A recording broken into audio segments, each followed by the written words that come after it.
अस्सलाम वालेकुम स्टूडेंट्स। आज की वीडियो में हम पढ़ेंगे क्लास 9 की फ़िज़िक्स के चैप्टर 4 का टॉपिक 4.5 प्रिंसिपल ऑफ मोमेंट्स और एग्जांपल 4.4 भी सॉल्व करेंगे। Topic 4.5 principal of moments. यहाँ पे हमारे पास उन्होंने एक स्पैनर की एग्जांपल दी है, स्पैनर की बात की है। स्पैनर स्टूल को कहा जाता है।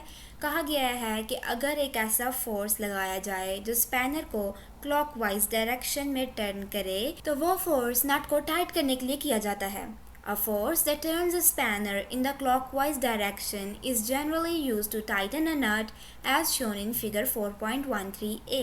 ये फिगर 4.13a आपकी बुक की है। फोर्स हम यहाँ पे ऊपर की तरफ लगा रहे हैं तो ये जो है क्लॉकवाइज रोटेट करेगा तो नट जो है वो टाइट होगा। The torque or moment of the force so produced is called clockwise moment। और जो टॉर्क या मोमेंट इस दफ़ा प्रोड्यूस होगी उसे हम कहते हैं clockwise moment। इसी तरह to loosen a nut the force is applied such that it turns the nut in the anti-clockwise direction as shown in figure 4.13b। इसी तरह नट को लूज करने के लिए जो फोर्स अप्लाई किया जाता है वो एंटी क्लॉकवाइज डायरेक्शन में होता है, जिस तरह के फिगर 4.13b में हम देख सकते हैं। The torque or moment of the force so produced is called anti-clockwise moment। और इसमें जो टॉर्क या मोमेंट प्रोड्यूस होगा उसे हम कहेंगे anti-clockwise moment। A body initially at rest does not rotate if sum of all the clockwise moments acting on it is balanced by the sum of all the anti-clockwise moments acting on it। एक body जो initially यानी शुरू से rest पर हो वो rotate नहीं करती अगर जो उस पर क्लॉकवाइज मूवमेंट है या एंटी क्लॉकवाइज मूवमेंट है उनका सम लिया जाए और वो बैलेंस हो जाए। यानी एंटी क्लॉकवाइज मूवमेंट जो उस बॉडी पर एक्ट कर रही हैं वो इक्वल हो क्लॉकवाइज मूवमेंट्स के, तो वो अपने इफेक्ट को कैंसिल कर देंगी और बैलेंस हो जाएंगी, इसलिए वो बॉडी रेस्ट पर ही रहेगी और रोटेट नहीं करेगी। फॉर एग्जांपल यहाँ पे फोर्स क्लॉकवाइज डायरेक्शन में अप्लाई हो रहा है तो ये जो है स्पैनर को क्लॉकवाइज डायरेक्शन में मूव करेगा और नट टाइट होगा। लेकिन अगर दूसरी साइड पर भी हम सेम फोर्स ऑपोजिट डायरेक्शन में अप्लाई करेंगे तो वो तो कैंसिल कर देगा उसके इफेक्ट को, तब क्लॉकवाइज मूवमेंट और एंटी क्लॉकवाइज मूवमेंट आपस में इक्वल होंगी और बैलेंस हो जाएंगी एक दूसरे से, तो वो बॉडी रेस्ट पर ही रहेगी, रोटेट नहीं करेगी। This is known as principle of moments। According to the principle of moments, a body is balanced if the sum of clockwise moments acting on the body is equal to the sum of anti-clockwise moments acting on it। इसे हम principal of moments कहते हैं और इसकी definition है कि अगर एक बॉडी पर जो क्लॉकवाइज मोमेंट्स एक्ट कर रहे हैं और जो एंटी क्लॉकवाइज मोमेंट्स एक्ट कर रहे हैं वो आपस में इक्वल हैं तो वो उस बॉडी को बैलेंस कर देते हैं, जिस वजह से वो बॉडी रेस्ट पर रहती है। अब हमारे पास एक क्विक क्विज है। Can a small child play with a fat child on the seesaw, explain how. एक छोटा बच्चा बड़े बच्चे के साथ सीसॉ पर खेल सकता है या नहीं, और अगर खेल सकता है तो ये बताएं कि किस तरह। इसका आंसर हमारे पास we know that sum of clockwise moments is equal to sum of anti clockwise moments for equilibrium. Equilibrium वो स्टेट होती है जहाँ पर बॉडी मूव नहीं करती, रेस्ट पर रहती है। और अभी हमने बात की कि अगर एंटी क्लॉकवाइज मूवमेंट्स और क्लॉकवाइज मूवमेंट्स का सम इक्वल है ये आपस में तो बॉडी स्टेट ऑफ रेस्ट पे होगी, यानी फॉर इक्विलिब्रियम। तो a small child has less force than a fat one. जो छोटा बच्चा है उसका जो फोर्स है वो कम होगा मोटे बच्चे की निस्बत। So the distance from the pivot of the seesaw should be increase for the small child so that the moment of force और टॉर्क इज इंक्रीज। अब यहाँ पे एक छोटा बच्चा बैठा है और एक मोटा बच्चा बैठा है, ये इस फिगर से हम इसको एक्सप्लेन करेंगे। तो छोटे बच्चे का स्मॉल वेट है जिसकी वजह से उसका स्मॉल फोर्स होगा, जबकि मोटे बच्चे का लार्ज वेट होगा। ये सीसॉ पर तो खेल सकते हैं लेकिन इनको आपस में एक बैलेंस रखने के लिए यानी सीसॉ को इक्विलिब्रियम पर लाने के लिए जो छोटा बच्चा है उसका सेंटर से डिस्टेंस यानी पाइवट, जिसे हमने यहाँ पे कहा pivot of the seesaw should be increase for the small child. छोटे बच्चे के लिए वो ज़्यादा होना चाहिए यानी लार्ज डिस्टेंस, ताकि मोमेंट ऑफ फोर्स या टॉर्क इंक्रीज हो जाए। मोमेंट ऑफ फोर्स या टॉर्क डिपेंड करता है लेंथ पे टॉर्क की, तो इसलिए उस बच्चे का अगर हम ज़्यादा डिस्टेंस करेंगे तो जो स्मॉल वेट है वो थोड़ा इंक्रीज़ हो जाएगा force. Also, the distance of the fat child from the pivot should be decreased so that torque is decreased. और इसी तरह जो मोटा बच्चा है उसका डिस्टेंस स्मॉल होगा यानी डिक्रीज कर दिया जाए ताकि उसका टॉर्क यानी जो टर्निंग इफेक्ट है वो भी कम हो जाए. Hence, distances have to be adjusted so that sum of clockwise movements matches the sum of anti-clockwise movements. तो हमें डिस्टेंस को एडजस्ट करना पड़ता है ताकि क्लॉकवाइज मूवमेंट्स और एंटी क्लॉकवाइज मूवमेंट्स आपस में मैच करें.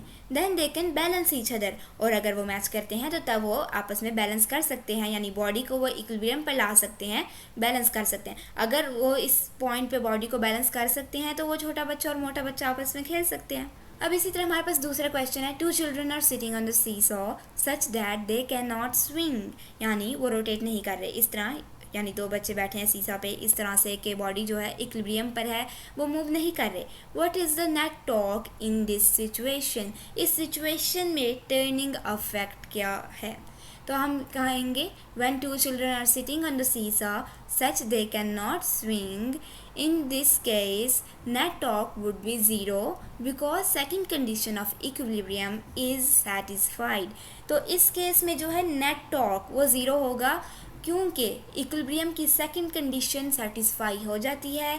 वो ये कि sigma torque is equal to 0 यानी एक बॉडी पर जितने भी टॉर्क एक्ट कर रहे हैं द सम ऑफ टॉर्क वो 0 हो तो वो तब बॉडी इक्विलिब्रियम पर होती है. और यहाँ पर अगर बॉडी इक्विलिब्रियम पर है यानी ये मूव नहीं कर रहे, यहाँ पे हमें इन्होंने कह दिया है कि इस तरह से ये सीसा पर बैठे हैं कि वो स्विंग नहीं कर रहे, रोटेट नहीं कर रहे, मूव नहीं कर रहे, तो बॉडी क्या हुई इक्विलिब्रियम पर. और अगर बॉडी इक्विलिब्रियम पर हुई इसका मतलब है टॉर्क 0 होगा इस केस में. इससे रिलेटेड एक एग्जांपल 4.4 हम देखते हैं. A metre rod is supported at its middle point O such that shown in figure 4.15. हमारे पास एक फिगर है जिसमें ये एक मीटर रॉड सपोर्ट की गई है एक वेज से ओ पॉइंट पे. यानी ओ पॉइंट इस मीटर रॉड का सेंटर नहीं लेकिन इस पर रख के उसे बैलेंस किया गया.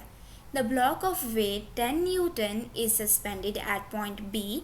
पॉइंट बी पर जो वेट सस्पेंड किया गया है वो 10 न्यूटन का है 40 सेंटीमीटर फ्रॉम ओ और उसका डिस्टेंस ओ से बी तक 40 सेंटीमीटर है.